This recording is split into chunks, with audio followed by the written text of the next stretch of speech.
Okay, beautiful people, how are we doing? So I was hoping to do the Bulls 2K22 ratings reaction video for today because I assumed they would be coming out with the full list, but at least at the time of this recording anyway, that has still yet to have been revealed. Only the top stars have been revealed thus far, which included Zach Lavine, who received a rating of 87. But because the ratings haven't come out quite yet, I have decided that even though the jury is still out on Lauri the Markkanen in that situation, I'm going to go ahead and give my Bulls free agency grades, and really we'll just call them off-season grades since not all of these were necessarily free agency moves. So that's what we're going to be reviewing in this video today. So what's going on, everyone? You were listening to Bulls Central here. Hope you're all doing well. Guys, real quick, if you caught my last video and you watched the video all the way until the end, you know that I announced the final giveaway of the 10K subscribers giveaway, in which I will be giving away 2 tickets to a game at the United Center for this upcoming season. And if you sent me a private message saying, get me to the United Center either on Twitter or on Instagram, you were automatically included in the drawing. And unfortunately, if you didn't catch it, the drawing has closed. As I mentioned, I'll only be allowing 24 hours for people to enter the giveaway. I know some people are going to say that this isn't fair, that they didn't know. Well, to be honest, deciding how to do these giveaways is never really that easy. I know a lot of YouTubers just do giveaways by drawing a random subscriber or you follow them on social media, but in my view, I wanted to reward those who actually tune into the channel and engage with it, rather than just drawing a random person who may have seen a video a long time ago but are no longer active on the channel. So apologies if you did miss it. I'm always open to feedback on how better to do these giveaways, but for those who have messaged me and are included in the drawing, I will be doing the drawing later today and will announce the winner on the community page. But now that we got that out of the way, let's get into today's topic and the grades for the Bulls offseason moves. Now, I do know that there were some results that came out as far as the GMs and the executives and how they felt in terms of best and worst offseason moves. I'll likely do a separate video on that, but for the purposes of today, I'm just going to be talking about the Bulls free agency moves. Now, very similar to how I did the season ending player grades, where I compared my grade versus your votes in the Discord, I will be doing the same thing here for the offseason move. So if you're in the Discord, you know that poll's been up for a while now. Hopefully you've been getting your votes in, so let's dive into it. Now, of course, the very first move of free agency, which was really the first transaction that was announced a minute after free agency opened, which has now gotten the Bulls into some trouble, and that was the signing of Lonzo Ball via a sign and trade in exchange for Garrett Temple, Tomas Satoransky, and a second-round pick. And at the time that this was listed in the Discord, this was when the deal was thought to be 4 years, $85 million, but it was then later revealed that it was in fact closer to $80 million. Now, according to the Discord, which by the way, it's required for each vote to have 1 in order for it to appear, so that's why you see the 1 vote for C, D, and F, but you guys rated this transaction coming in with 75 A's and 3 B's. Now, if you guys have been following the channel for a while now, you know I have been critical and hesitant about adding Lonzo Ball to this team, literally since starting the channel last year. And slowly I've come around to the idea of it, particularly because Lonzo fills a need for the areas in which the Bulls lack as it relates to playmaking and perimeter defense. That being said, I was hesitant in the sense that, Lonzo is still a bit of a question mark in living up to the hype that we expected of him being a number 2 overall pick. I was hesitant in the sense that whatever team actually gives him an offer, it's likely going to be an overpay. And I was hesitant in the sense that, is this trio of Lonzo, Lavine, and Vucevic going to actually make the Bulls a solid team that can make a playoff run? But with all that being said, when you look at the landscape as to what was available for the Bulls as it relates to point guards, there really weren't that many options in terms of what was realistic anyway. I mean, personally, I wanted Kyle Lauri more so for a short-term upgrade to give them a veteran leadership, playmaking, defense, and also be a mentor to Coby White to build him into that point guard for the future. Because as I said before, bringing in Lonzo because of his age at 23 and Coby at 21, you're essentially making Lonzo the point guard for the future and giving up on the idea of Coby ever being that player, which is fine. Even myself, I have my doubts on whether Coby could ever become that type of player.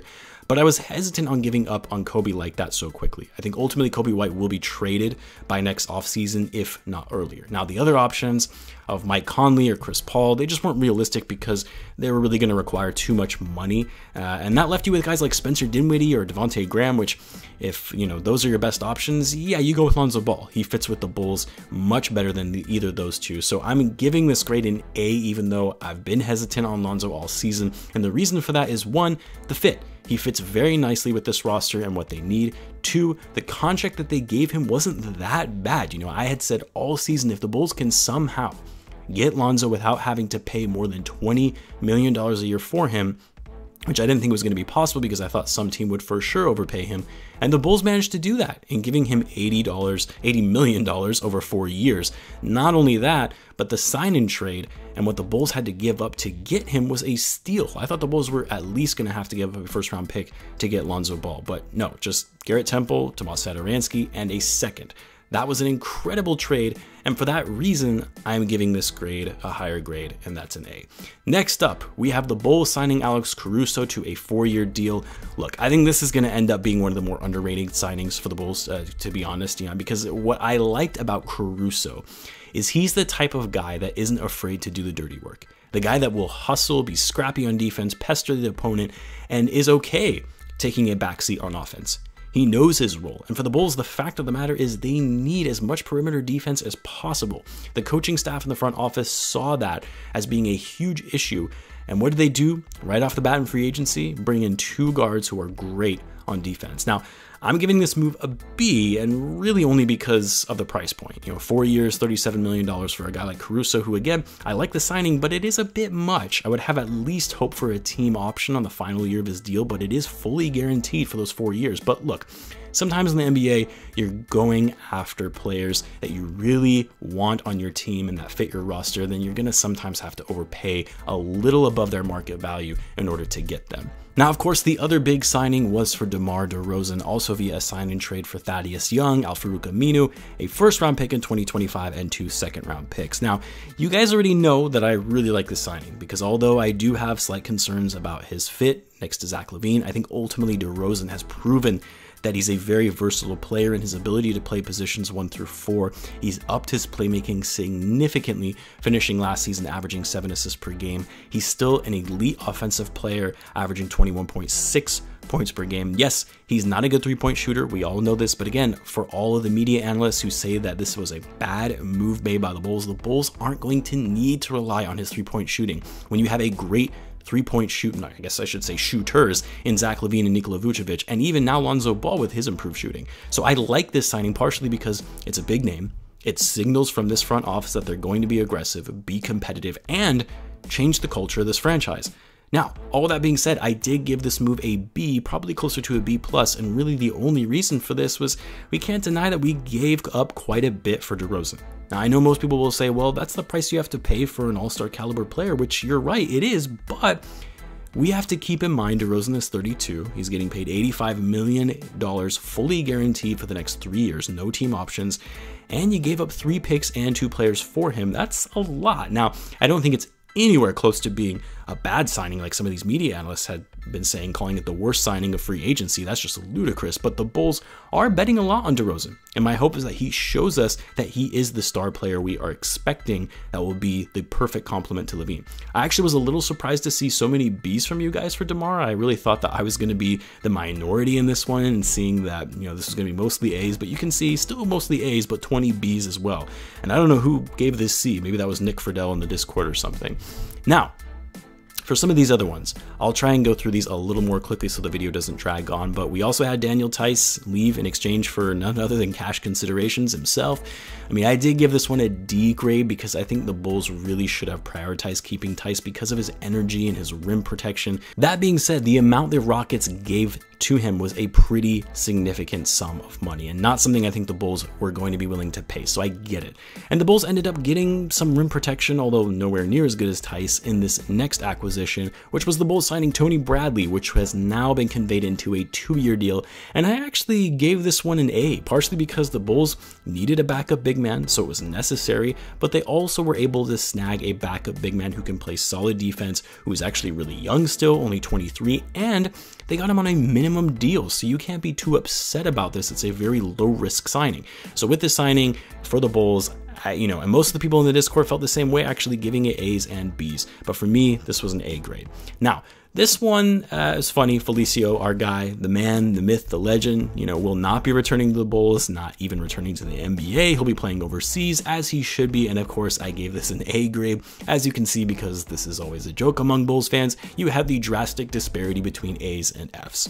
Now, another offseason move that the Bulls made was by drafting Dosunmu in the second round and then later signing him to a 2-year, $2.5 million deal during Summer League. And I don't know how you cannot like this move, given the fact that the Bulls were able to snag this guy with the 38th pick. Clearly a talent that should have gone earlier.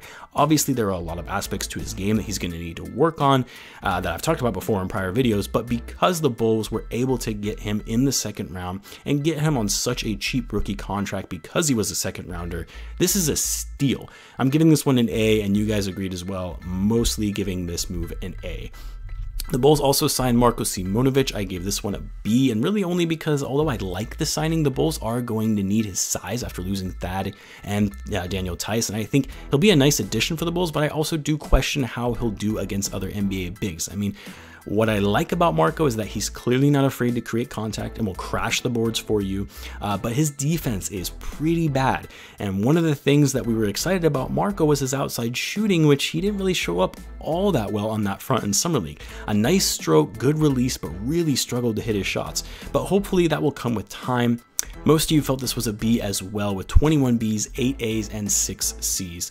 So I had to go back and add this in after the fact because I forgot about Denzel Valentine. How could I forget my all-time favorite player, Denzel Valentine? Steph Curry 2.0 with Dion Waiters' talent. Sadly, the Bulls renounced his bird rights, making him an unrestricted free agent, and he will not be returning to the Chicago Bulls. And of course, if you can't sense sarcasm, I am kidding and absolutely ecstatic that Valentine is finally going to be off this Bulls team. Hell, this might even be the Bulls' best move this offseason. That was also a joke as well, but I'm giving this an A grade, and I need to find out who gave this an F grade and wanted Valentine to actually stay on this roster. But anyway, completely forgot about Valentine, probably because he was already an afterthought as soon as the season ended. But I do wish him the best of luck, though, if he's able to find himself on an NBA team.